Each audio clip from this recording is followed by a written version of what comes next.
Manowar Dark Horse in Cigar. Hey everybody, okay, and this is a Cigar vlog. Okay, so got another short one here. This is Manowar Dark Horse, and you can tell that even though it's a shorty, it still has a full cap on it. So construction seems to be pretty top end. They went so far as to give it a band. Now granted, the Drew Estate Sweet Jane also did the same thing. I kind of point that out because a lot of secret deals out there are just like small enough that they don't bother.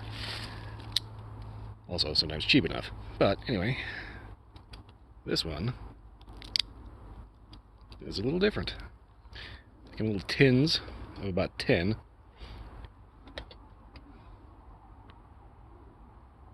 So if you ever happen to see one, it's kind of funny how this is actually stamped in. This is not just like, you know, stenciled on there. It's actually stamped in to the sheet metal.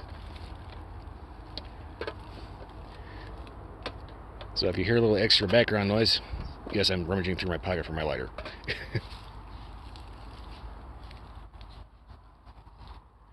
Okay, decently sunny day in October, and everybody's out running.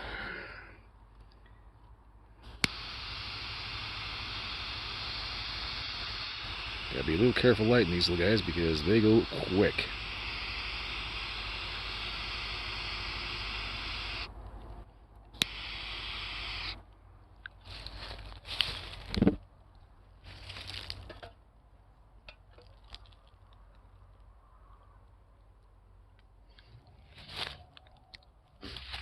Right off the bat, coffee.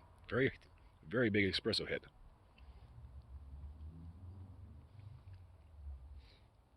Also, you want to be real careful when it comes to that itty bitty little cap on there, because if that gets even remotely brittle, it'll crack like it has done here, and it kind of wants to come off of there.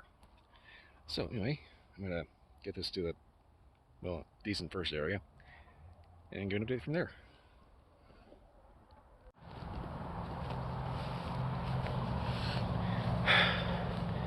Well, I would say kind of the first inch, except there's not exactly a whole lot of inches to spare. And there's a dirty joke in there somewhere. Anyway, didn't quite get to the tunnel, but as you can see, pretty decent first start here. You gotta have to be careful with these little guys because one puff and you're like halfway done.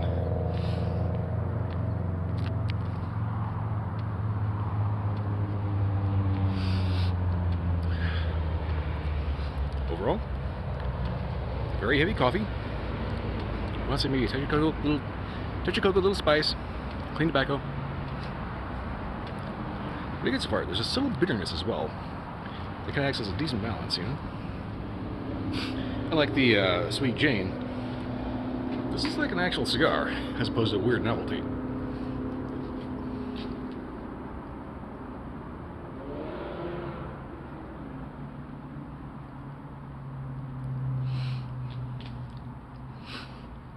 Yeah.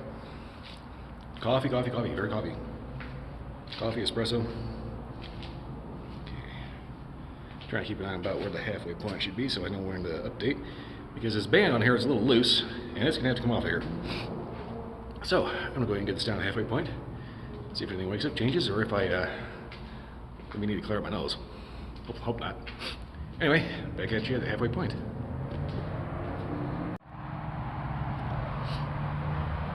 Okay, it looks like a decent halfway point there.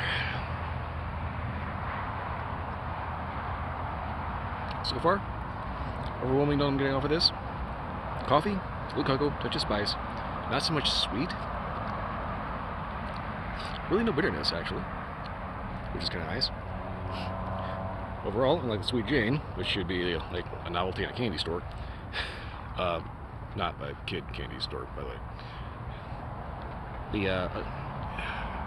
I don't know if I know how to say that, you know, implying a candy store for adults, because that's not going to be a good thing.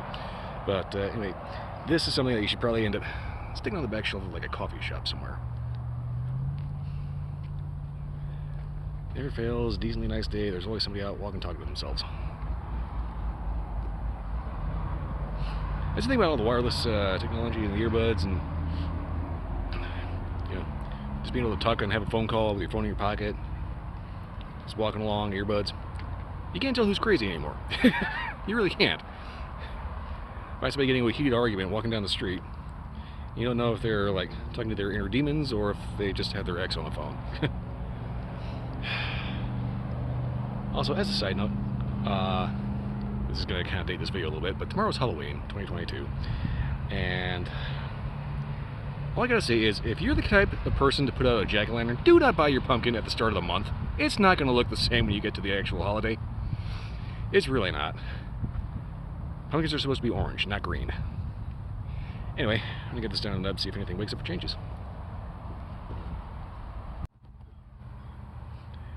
Well, it looks like a nub to me. That and it's about to burn my fingers. So far, flavor's been pretty consistent throughout, which is kind of par for the course considering how short this guy is. Whew. Thought it was a little cooler out here and I'm standing in direct sunlight. It's like, good lord, what the... Who turned on the heat lamp? Anyway, flavors have been predominantly very, very dark espresso. With kind of a dark cocoa, occasional bit of spiciness, and the occasional touch of bitterness, which is not bad. If this lasted a little bit longer, I'd recommend pairing it with like a good dark espresso or peaty scotch, smoky whiskey, something like that. Also, there's a fuck ton of foot smoke coming off of this thing. Do not smoke these indoors. It'll look like whatever you're in is on fire, especially if you're in a car. So whatever blend this is, in a full-size cigar, yeah, take those drink pairings a little bit more to heart. Otherwise, you're gonna need like 2 or 3 of these. Anyway, for the price, not bad. Definitely check them out, especially if you got like about 5-10 minutes. But other than that, make sure you have good coffee with them. Anyways, not much else to say about these other than give them a try. Beyond that, if you like this, beyond that, if you like this review, like, subscribe, leave a comment. Let me know if you had a different experience. I'm trying to trip over my tongue, trying to figure out how to actually end this. Anyway, beyond that, check out my Twitch stream Sunday to Friday night, 10 p.m. to 2 a.m. You'd think I'd remember my outro at this point. That's okay. That's it. That's pretty much all I got for this one. I'll see you next time. Oh, that's a little funny.